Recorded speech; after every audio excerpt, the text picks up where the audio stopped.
कैसे भूलेंगे? तो कहा जब साधु की चिंता मिटेगी, तब जीव की चिंता मिटेगी, तब आदमी को निद्रा आती है। क्यों? चिंता जीवन को घटा देती है बंधुओं।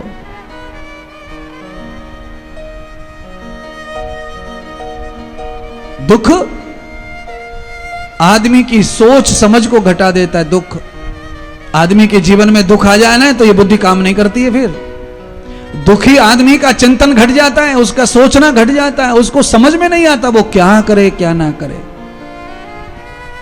चिंता तो शरीर घटाती है, पर आपके जीवन में दुख आ जाए तो आपके जीवन को पूरी तरह कचोड़ देता है। वो आपका सोचना समझना सब बंद कर देता है। ज्यादा बोलने से आदमी का सम्मान खत्म होता है, सम्मान, उसका ज्ञान नष्ट हो जाता है। जहां चाहे वहां ज्ञान पेल रहा है, जहां चाहे वहां बोल रहा है, तो उससे सम्मान जाता है, उसका प्रतिष्ठा जाती है उसकी, और उसे अपने ही किए पे पश्चाताप करना पड़ता है। इसलिए चिंता भी कम करो और बोलना भी कम करो। ज्यादा बोलने से आदमी का ज्ञान नष्ट हो जाता है। परमात्मा की कथा सुनाओ, भगवान के बारे में दिन भर बोलते रहो, ज्ञान समाप्त नहीं होगा। ज्ञान बढ़ता जाएगा, बढ़ता जाएगा, बढ़ता जाएगा। पर आप जब अपने प्रभाव की प्रस्तुति देते हैं तो ज्ञान घटता जाएगा, घटता जाएगा, घटता जाएगा। अपने प्रभाव की प्रस्तुति नहीं देना है। जब भी आपको जीवन में बोलना है, मौका मिला है, तो परमात्मा के लीलाओं पर, परमात्मा के चरित्रों पर, परमात्मा के गुण कर्म स्वभाव पर बोलो।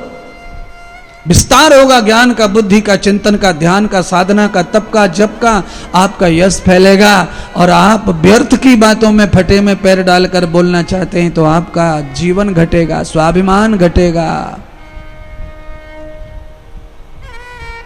अब निश्चय करो, स्वाभिमान घटाना है या बढ़ाना है।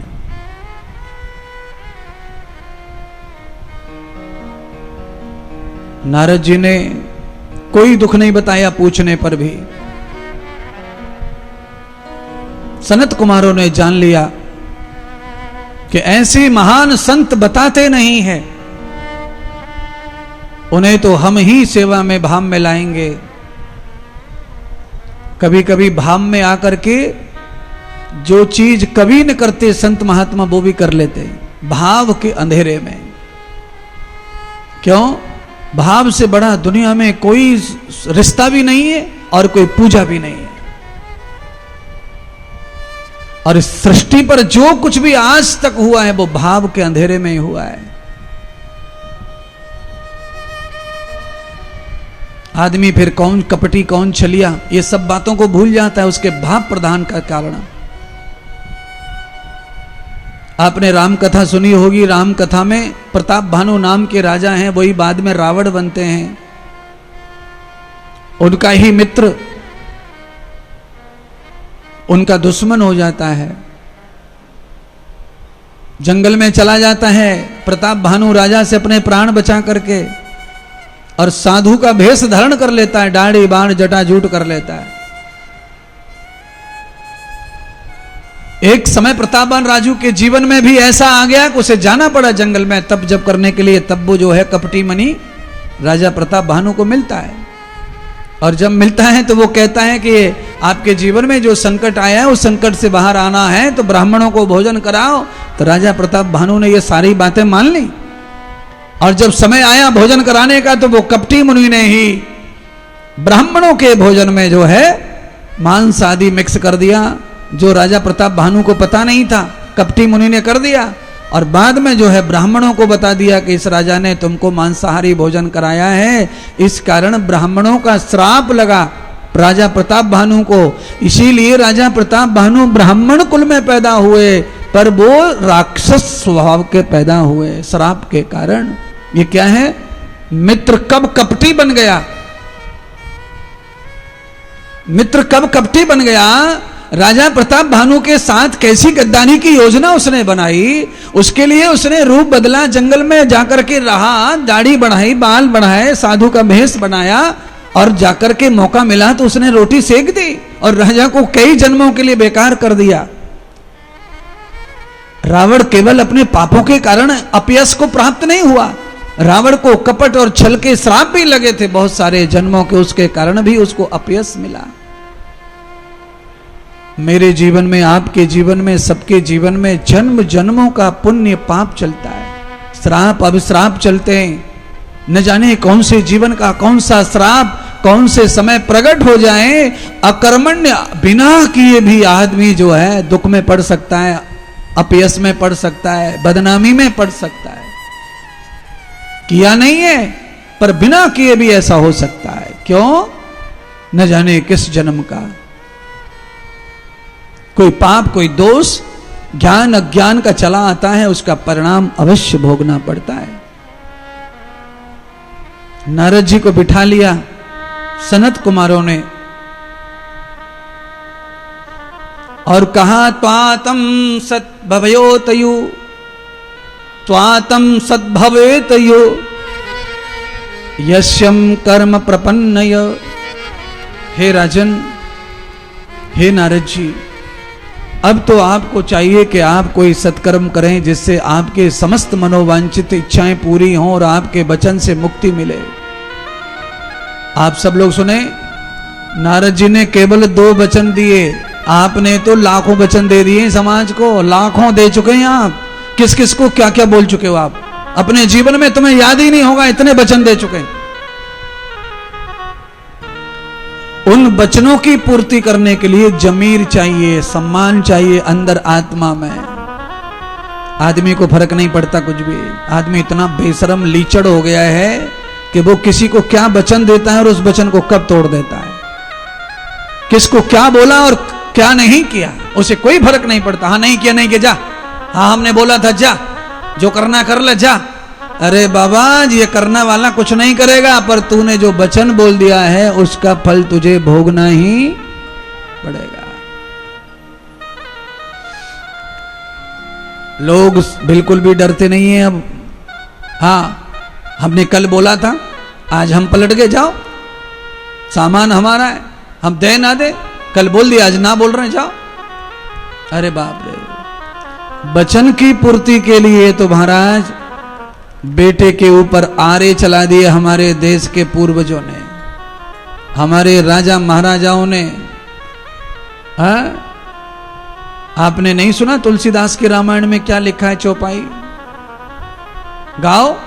रघुकुल रीत चली आई, रघुकुल रीत सदा चले आई, प्राण जाए पर वचन न जाए, प्राण जाए पर वचन न जाए।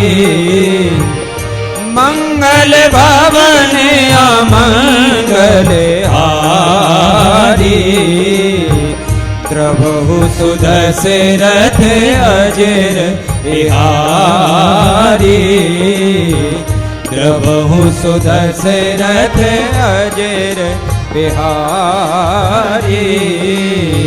श्री राम जय राम, जय जय राम, श्री राम जय राम, जय जय राम, श्री राम जय राम, जय जय राम, श्री राम जय राम, जय जय राम, श्री राम जय राम, जय जय राम, श्री राम जय राम, जय जय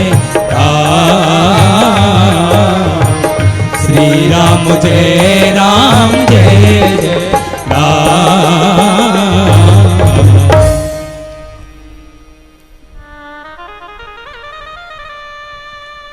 किसी किसी वचन में पावर होता है, पावर एनर्जी होती है। रामायण में अनेक चौपाइयां हैं, पर ये जो चौपाई है ये वीर रस की चौपाई है। इसको गाने से, सुनने से शरीर में ताकत का संचार होता है। ये वीर रस है, इसमें वीरता समाई है।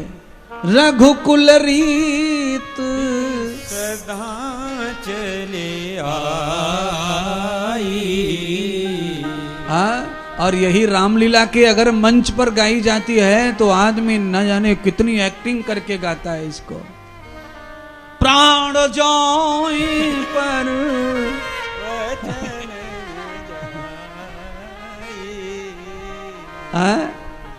इसको वीरता की चौपाई कहते हैं। इसमें वीर रस है।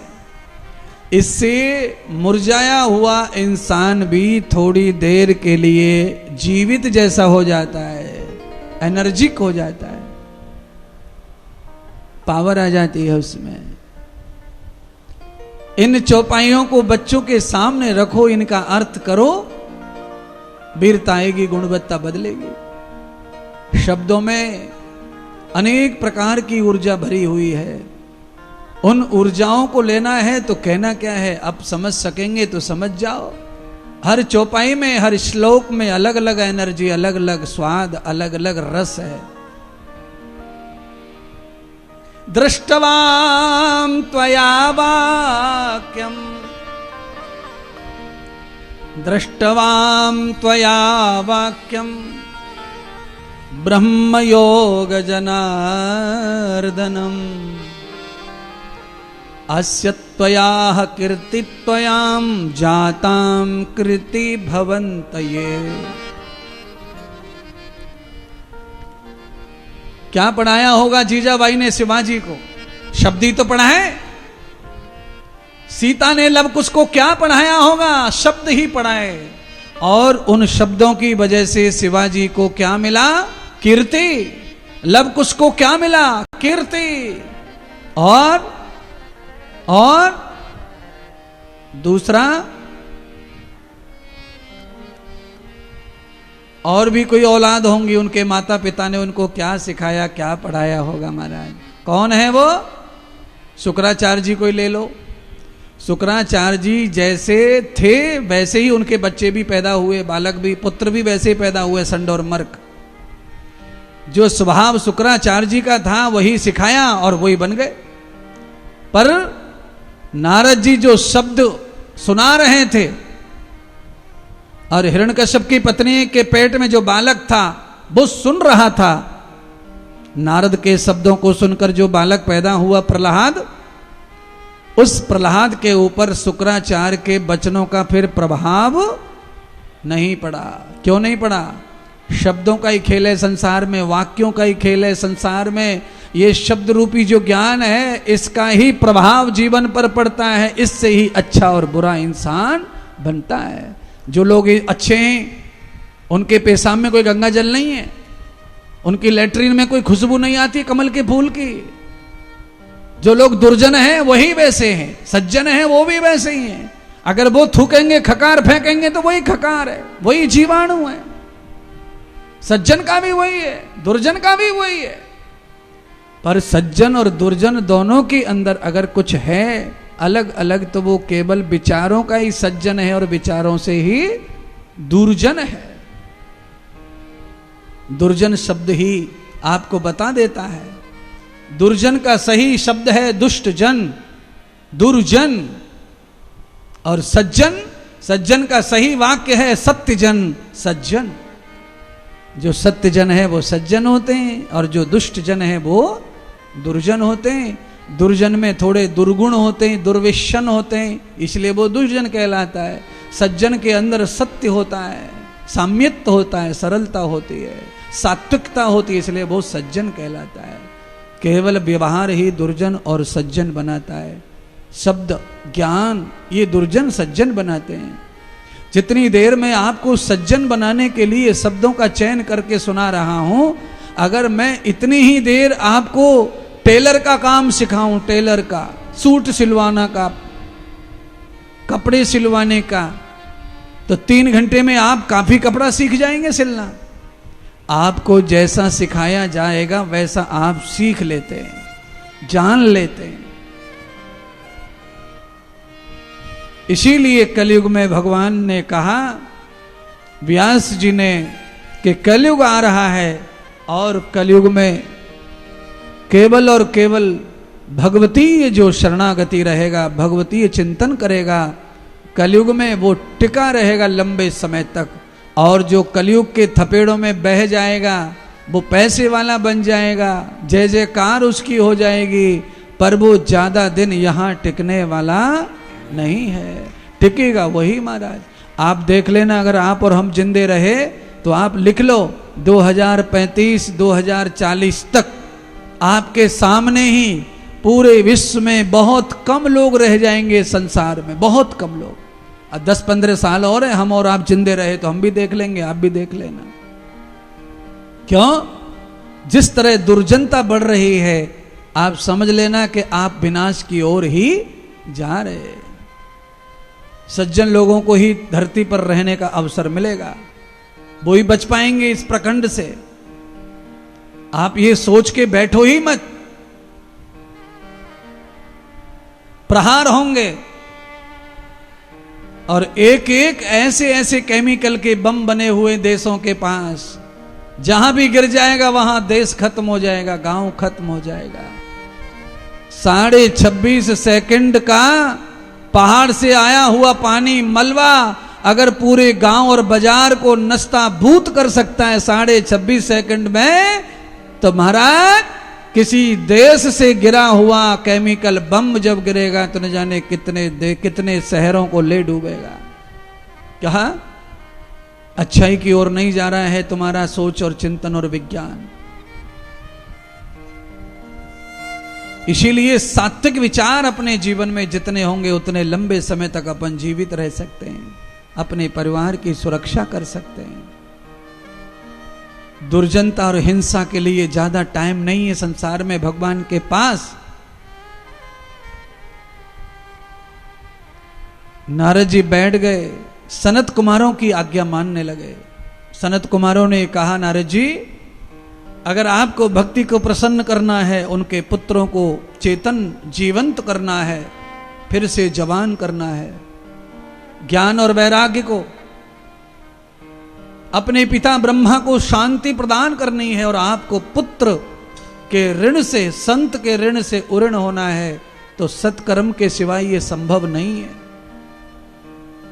तो कहा सत्कर्म कौन सा करूं?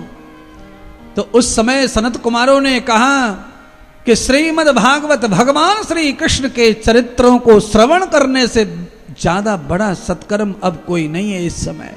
अलग अलग समय के अलग अलग सत्कर्म की महिमा है बंधुओं।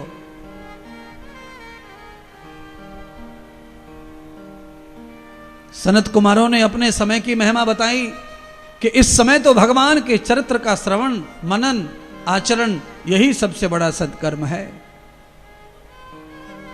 भगवान की कथा श्रवण करना, भगवान की कथा का नियोजन करना, भगवान की कथा के आयोजक बनना, भगवान की कथा का यजमान बनना, भगवान की कथा के माध्यम से दान पूजा सेवा करना, किसी को भी अपनी पवित्र कमाई का, अपने तन का, मन का, धन का शेयर करना, ये सत्कर्म है महाराज। आप अपने शरीर से खून निकालकर किसी को दान करते हैं, ये सत्कर्मी है, ये महान यज्ञ है। आपके शरीर में दौड़ने वाली ऊर्जा आप किसी को देते हैं तो इससे बड़ा क्या सत्कर्म होगा। आपने अपने नेत्र दान कर दिए किसी को, इससे बड़ा क्या सत्कर्म होगा। कोई परेशान संसार में अपने ग्रस्त से, परिवार से जूझ रहा है, लड़ रहा है क्लेशों से, अगर आप कथा सुनाकर उसके मन को, बुद्धि को शांत कर देते हैं, इससे बड़ा और कोई सत्कर्म नहीं है। ये परम सत्कर्म है महाराज।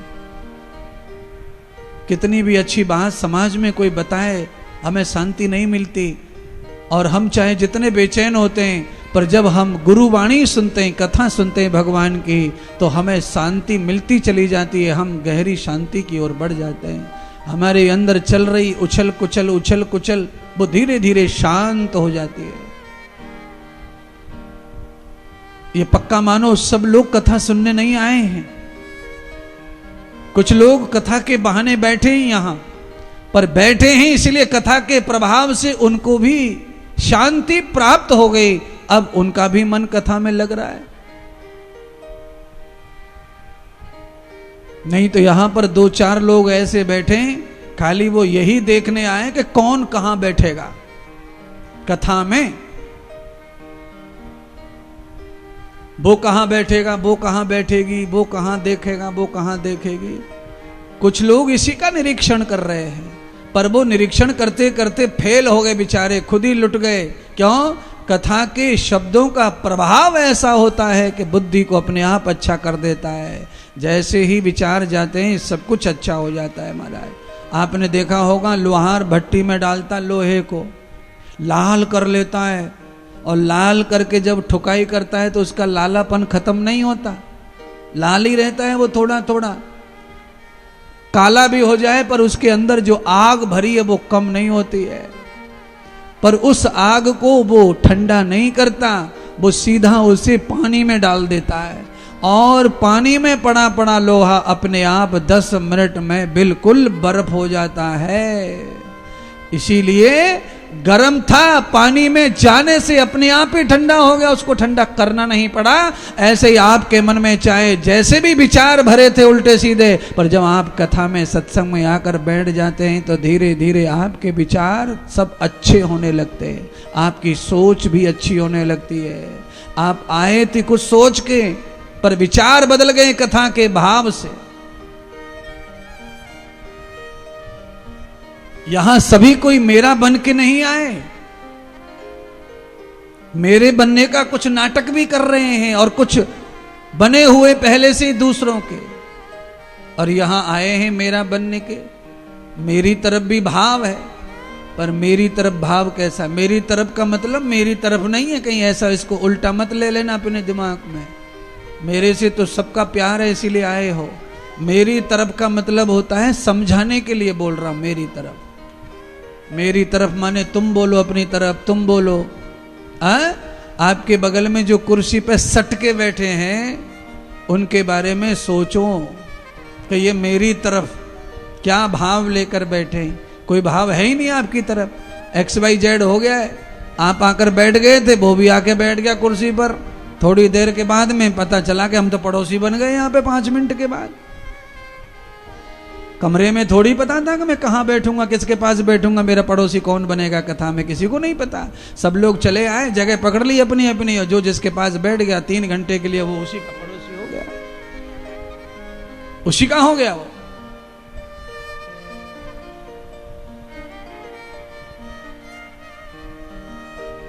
नारद जी को भी संशय हुआ, जैसे सूत जी की कथा में सौनक जी को हुआ, ऐसे नारद जी को भी संशय हुआ।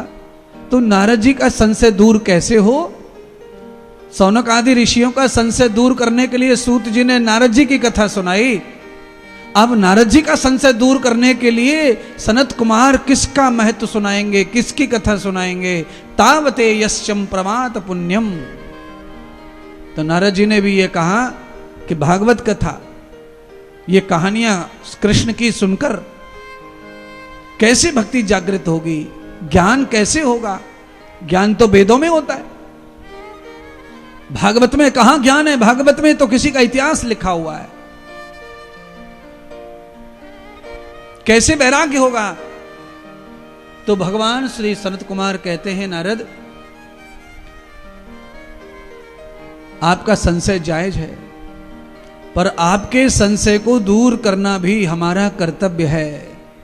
जो भी कथा में आकर बैठे और उसके मन में कोई संशय कथा में पैदा हो जाए तो उसका संशय वक्ता को खत्म करना चाहिए।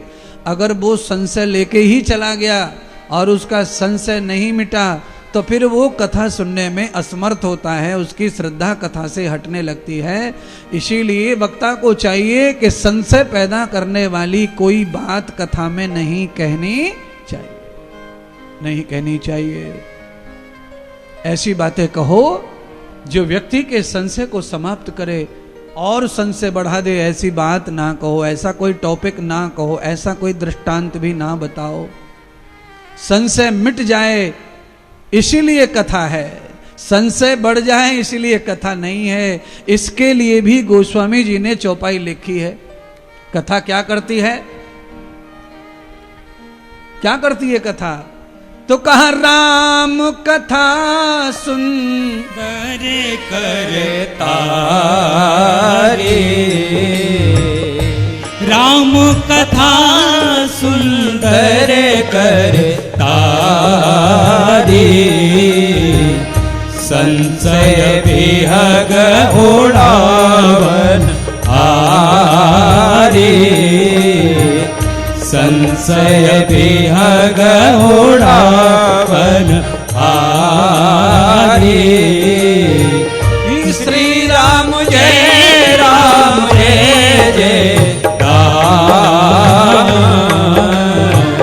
श्री राम जय जय राम। आप लोगों को जिन जिन को आ रही थी वो गा रहे थे, जिनको नहीं आ रही थी वो नहीं गा रहे थे। एक बार सब गाओ। राम कथा सुंदर करतारी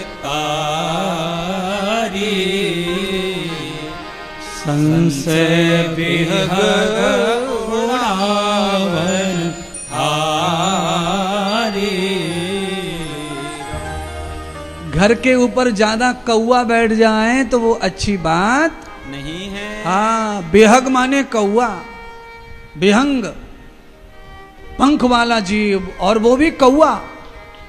पंख वाला जीव हंस भी होता है। हंस को कोई उड़ाएगा नहीं, घर पे आ गया तो चुगाएंगे लोग, फोटो खींचेंगे, सेल्फी करेंगे, और एक साथ में 300 कौआ आके बैठ जाए तुम्हारी छत पे, कौन कौन है सेल्फी खींचेगा? ताई, चाची, बड़े चाचा, बड़े ताऊ जैसे कौआ को देखेंगे टेंशन में आ जाएंगे, बीपी बढ़ जाएगा। आज कोई प्रलय होने वाली है, इतने सारे कौए हमारे घर पे आए, बड़े बूढ़े बता के गए टोट के, ज्यादा कौए घर पे आ जाएं तो समझ लो घर में से कोई कम होने वाला है। कहते हैं भगवान के दूत हैं, यमराज के दूत हैं, संदेश लेके आते हैं कि तैयार हो जाओ, चलना है तुमको, बारात निकलने वाली है, हम न्योता लेकर आए तुम्हारा। पर हमारे न्योते से आदमी मर के जाता है, सज धज के, जिंदा नहीं जाता। तो लोग डरते हैं कौए से। कौए को प्यार करने वाला भी महीना आ ही रहा है अगला। अब कौए को सब लोग आई लव यू बोलेंगे, 15 दिन तक कौआ कौआ करेंगे, कहीं मिल जाए, कहीं मिल जाए, कहीं मिल जाए, है? क्योंकि उसके बारे में भी भ्रांति वही है कि वो सीधो पप्पा के पास में से आयो, सीधो दादा के पास में से भेजो कौआ। कौआ के मुंह में खीर पूड़ी कचौड़ी बड़ो जो पड़ जाए सीधा पप्पा के मुंह में जाएगा, दद्दा के मुंह में जाएगा। उसके लिए भी ऐसा ही भ्रम है। सही क्या है गलत क्या है ज्यादा नहीं बता सकते, पर वो भी एक चीज है। रोज कौआ से नफरत है, पर श्राद्धों में बड़ा प्यार है कौआ से। अर्थात कभी न कभी उसकी भी जरूरत पड़ती है। इसीलिए अच्छे अच्छे तो हैं ही दुनिया में आपके पास, एक आध कोई बुरा हो तो उसको भी निकट रखो, ज्यादा अंदर नहीं तो थोड़ा बाहर रखो, पर पास में रखो। कभी कभी बुरे की भी जरूरत पड़ जाती है संसार में। काजल तो काला होता है, और काला मतलब काजल कार्बन से बनता है साइंस के हिसाब से। जो 100% कार्बन होता है उससे काजल बनता है।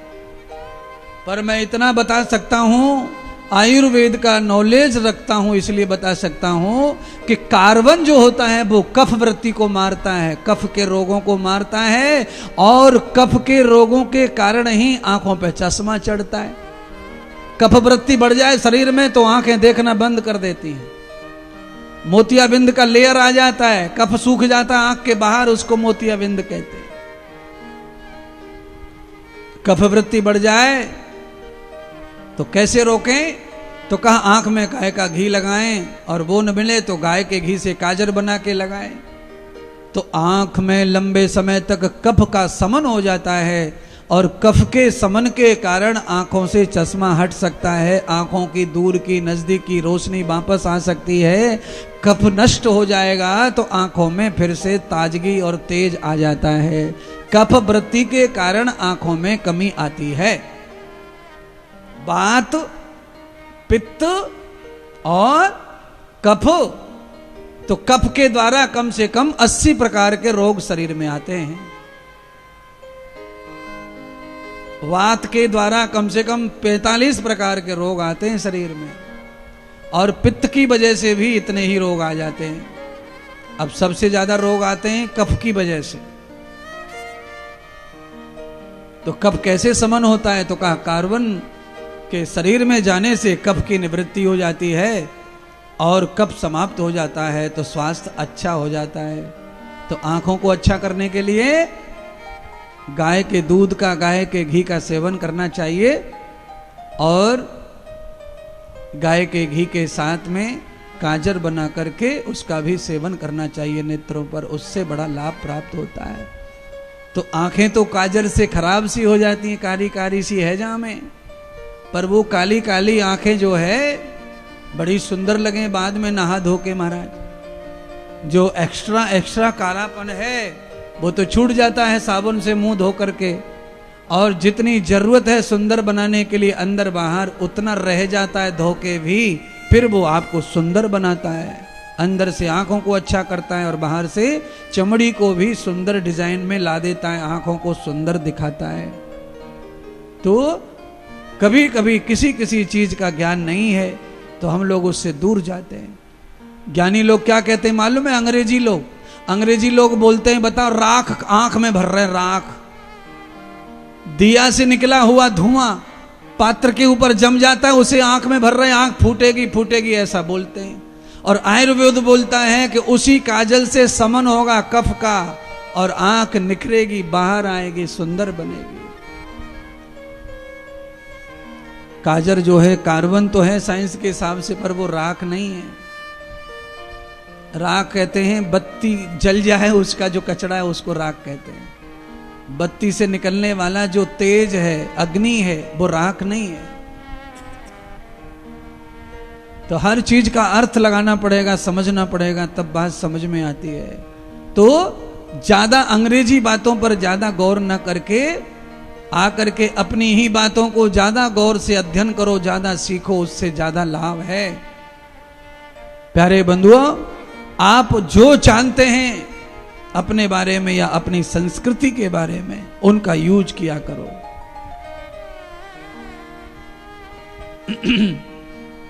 शरीर में कोई रोग आ जाए तो उसे पहले स्वयं से खत्म करो, पहले अपने आप ही मिटने का प्रयत्न करो। संभावना ऐसी हो जाए कि आप और आपकी संस्कृति दोनों कम पड़ जाएं, तब आप किसी दूसरे का सहारा लो।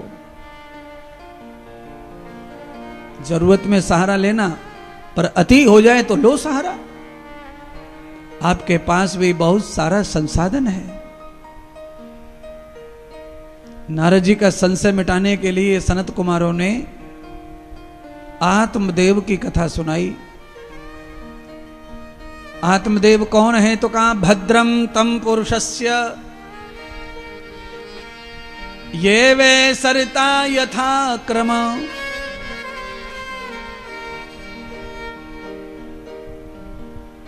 आत्मदेव का गांव एक ऐसी नदी के किनारे बसता है, उस नदी का जो पानी है वो सबका कल्याण करने वाला है।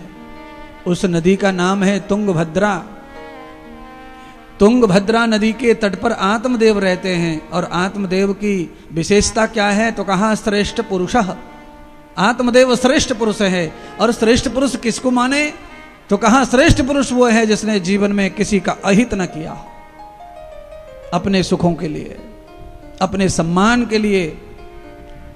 और श्रेष्ठ पुरुष क्या है? तो कहा श्रेयतम श्रेयतम कृतम श्रीयम, जो सबको श्री बांटता हो, यानी सबको यश देता हो, आगे बढ़ाता हो, कुशल बनाता हो, बड़ा बनाता हो, महान बनाता हो, और अपने बारे में ज्यादा न सोचकर दूसरे की भलाई में, वो श्रेष्ठ है। चाहे जीवन में जो परिणाम आए, पर अपनी कभी अच्छाई का त्याग नहीं करना चाहिए। अच्छाई का त्याग मत करो। बुरा जब बुराई का त्याग नहीं कर रहा है तो अच्छे को अच्छाई का त्याग नहीं करना है। संघर्ष होगा, लड़ाई तो होगी, चलेगा तो सही संघर्ष। कभी एक पहलवान नीचे आता है, कभी फिर वो दूसरा नीचे आ जाता है, कभी ऊपर वाला नीचे, कभी नीचे वाला ऊपर। अच्छाई बुराई में ये युद्ध चलता रहता है, पर अंत तो गत्वा विजयी भवः। कौन विजयी होता है? आपके मुंह से सुनना चाहते हैं हम तो। विजय किसकी होती है? अंत तो विजय फिर अच्छाई की होती है, विजय फिर सत्य की होती है, विजय फिर स्वार्थ की मतलब की नहीं होती है, विजय परम सत्य की होगी, अच्छाई की होगी। जीवन भर पछताते रहेंगे। एक बार कोई अच्छा प्राणी छूट जाए स्वार्थ में, वो प्राणी दोबारा कभी प्राप्त होगा नहीं और उसके जैसा भी कोई प्राप्त नहीं होगा। पूरे जीवन पश्चाताप रहता है फिर। इसीलिए समझ सोच करके किसी महान और सज्जन व्यक्ति को छोड़ने का निश्चय करना चाहिए। माता पिता कैसे भी रहते हैं, दोबारा नहीं आते, एक बार चले गए तो तरसते रहो। पर ये बुद्धि है, इसको स्वार्थ के कारण भूलने की आदत है, ये भूल जाती है सबको। ये मर गया, वो मर गया, सबको भूल गई, अपने कामों में अपने स्वार्थ में लगी रहती है। इस कारण मरने वाले के लिए याद नहीं रह जाती, फिर आदमी स्वयं ही जीता और खड़ा रहता है। आत्मदेव ने लंबे समय जप किया, तप किया, दान किया, यज्ञ किया, गौ सेवा की। अचानक से आत्मदेव के मन में यह भाव आ गया कि शरीर जर्जर हो रहा है, वृद्ध अवस्था आ रही है, कैसे कार्य होंगे और कौन हमारी सेवा करेगा और मेरे इस धर्म प्रकल्प को कौन चलाएगा। तो आत्मदेव ने एक पुत्र की कामना कर ली। पुत्र की कामना के बारे में क्या कहते हैं ऋषि मुनि, आप वो भी सुनो। 3 प्रकार की तृष्णाएं हैं, पुत्रेष्णा, लोकेष्णा, वित्रेष्णा। और ये 3 प्रकार की इच्छाओं से जो प्राणी प्रभावित हो जाता है उसका सर्वनाश लिखा ही रखा है, ये समझ लो।